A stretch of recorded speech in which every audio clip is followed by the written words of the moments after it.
Ելք դաշինքի ներկայացուցիչ պատգամավոր Նիկոլ Փաշինյանի խոսքով Հովիկ Աբրահամյանի հանրապետականից հեռանալն անսպասելի չէր, քանի որ ըստ Փաշինյանի վարչապետը վաղուց հակամարտության մեջ էր նախագահ Սերժ Սարգսյանի հետ։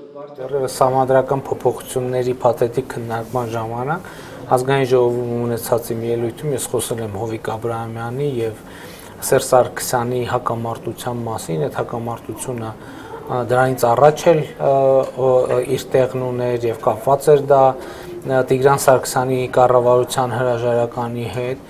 Թեև Աբրահամյանն այսօր հրաժարվեց պատասխանել հարցին, թե միանալու է արդյոք Բարգավաճ Հայաստանին կամ որևէ այլ ընդդիմադիր կուսակցության, այնուամենայնիվ Գագիկ Ծառուկյանի խոսնակը չբացառեց, որ Աբրահամյանը կարող է սատարել ընդդիմադիր Ծառուկյան դաշինքին։ Հետաքրքիր կլինի Հովիկ Աբրահամյանին տեսնել ընդդիմադիր դաշտում, արձագանքեց Փաշինյանը։ Մեր քաղաքական խնդիրն է ոչ միայն Հովիկ Աբրահամյանին, այլև Սերժ Սարգսյանին տեսնել քաղաքական դաշտում եւ նրանց բոլոր քաղաքական համախոհներին եւ թիմակիցներին, այո, անդիմադիր դաշտում տեսնել, հետաքրքիր կլինի նրանց տեսնել անդիմադիր դաշտում, ինչպես են նրանք գործում այդ դաշտում եւ մենք հենց մեր դաշինքը քաղաքական իր խնդիրը հենց այդպես էլ ձևակերպում է։ Եթե Աբրահամյանը ընդդիմադիր գործունեություն ծավալի, Փաշինյանը նրա հետ համագործակցության եզրեր չի տեսնում։ Ապրիլի 2-ի ընտրություններին ընդառաջ ձևավորված մեկ այլ դաշինքի Օսկանյան-Օհանյան միավորման վերաբերյալ եւս Փաշինյանը կոշտ դիրքորոշում ունի, համաձայն է Զարուհի Փոստանջյանի հետ, ով ավելի վաղ պնդում էր, թե երկու նախկին նախարարները պետք է նախընդունեն, որ մեղավոր են մարտի 1-ի համար։ Զարուհի Փոստանջյանը ճիշտ է ասում։ Ես ինձ չեմ պատկերացնում Վարդան Օսկանյանի հետ համատեղ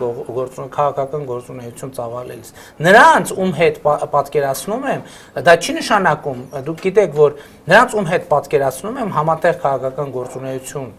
ծավալելիս, նրանց հետ համատեղ քաղաքական գործունեության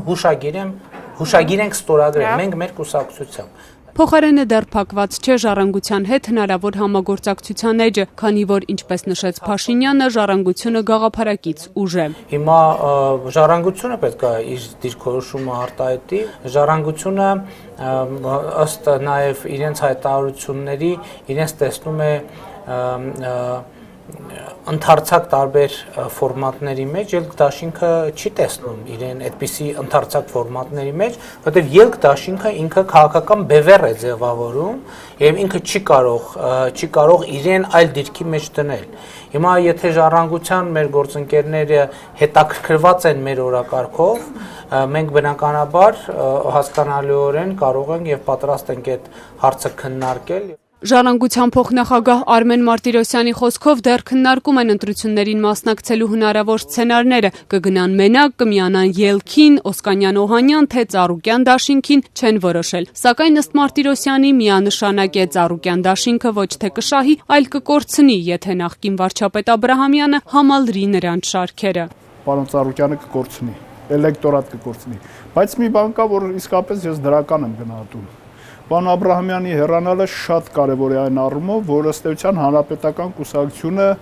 կորցրեց իր ընտրությունների կեղծիքները կազմակերպելու ամենակարևոր օղակը, որովհետև պարոն Աբրահամյանը այս վերջի բոլոր ընտրությունների